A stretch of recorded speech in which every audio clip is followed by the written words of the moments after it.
If you listen to this, honestly, you'll overcome depression. I want you guys to think about depression like a storm, right? But why do I say a storm? And why does the Bible even talk about depression like a storm? Because it won't last forever.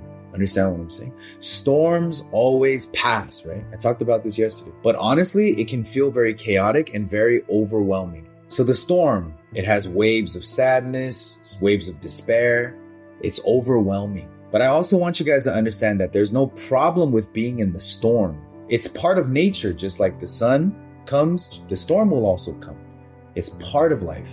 So depression is not something that you can control. It doesn't mean you're weak, guys, because you're in a storm. The very fact that you're in this type of battle or this storm with depression means the opposite. It means that you guys are strong, because you're strong enough to be seen as a threat by Satan himself, who manufactures depression. So think about it, guys. Satan will never waste his time on somebody who feels like is not a threat. He chooses to plague you. He chooses to fight you. He chooses to mess with you because he sees the potential in you and he's scared.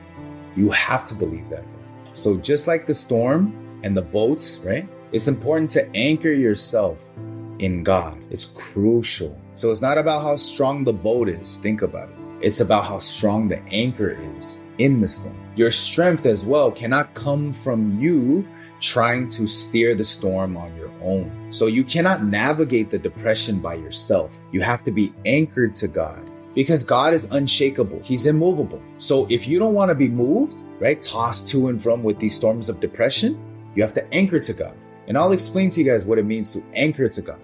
So think of God's promises as an anchor, right, that holds you even when everything else feels like it's falling apart. So remember, depression can rage on just like the storm, but if you're anchored in God, it's not a problem. Let's look at Romans chapter 8, verse 37. You got to anchor to the word. That's what it means. It says, nay, in all things, we are more than conquerors through him that loved us. So how do we conquer depression and more than conquer?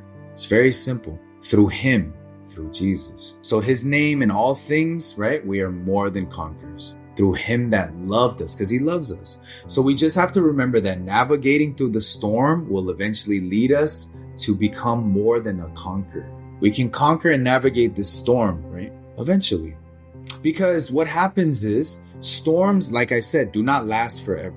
It's truly amazing. One more day. So just because you feel like a storm is not going to end, doesn't mean that it's not going to end. Because all storms have to. It cannot be dark forever. We have Jesus, who is the anchor, guys. He is the person that helps us. So even when you feel mostly overwhelmed, right, by the storm of depression, you have to remember that you're not alone. You have to anchor to God, which is, I'm not alone. It's trusting the word of God. So think of God like a life vest, right, that keeps you afloat. Understand? Even when you feel like you're drowning, it's still keeping you afloat. Sure, you may gulp a couple bits of water here and there, right? But it's keeping you afloat. You don't have to know how to swim. You don't have to know how to navigate your depression, basically. Just understand that the vest is holding you up. That's all you have to do. But you know what the problem is? Satan does the job of telling you, you need to navigate. No, you need to know how to swim. No, you have to do X, Y, and Z. That's what he tells you to. In fact, right, what I'm saying is actually in the Bible too. Do you guys understand? What he's saying in that is also in the Bible. And what I'm saying about the life vest and the water is truly in the Bible. Look at Isaiah 43, verse 2. Isaiah, watch this, okay? Notice how I use storm and water. It's all biblical. Weathering the storm, biblical. It says, when thou passest through the waters, I will be with thee. And through the rivers, they shall not overflow thee. When thou walkest through the fire, thou shalt not be burned, neither shall the flame kindle upon thee. What is he saying here, guys? Pay attention. When you pass through the water, I'll be with you. Through the river, they won't overflow you. Understand? He's reassuring us, guys, in this very verse, that he, God, is with us through every storm.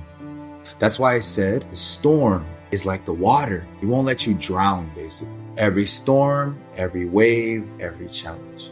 He is the life vest, right? So guys, remember, it's not about just navigating the storm and overcoming it all at once. It's literally navigating it one wave at a time. So don't overpower the whole thing, the storm, because you can't. You have to remember, it's about navigating the storm or depression one wave at a time in manageable steps. So you guys have to seek community, right? You guys have to go to church. You got to be in your word. These are all navigating one wave at a time. That's why I created the community, guys. Core of the Heart.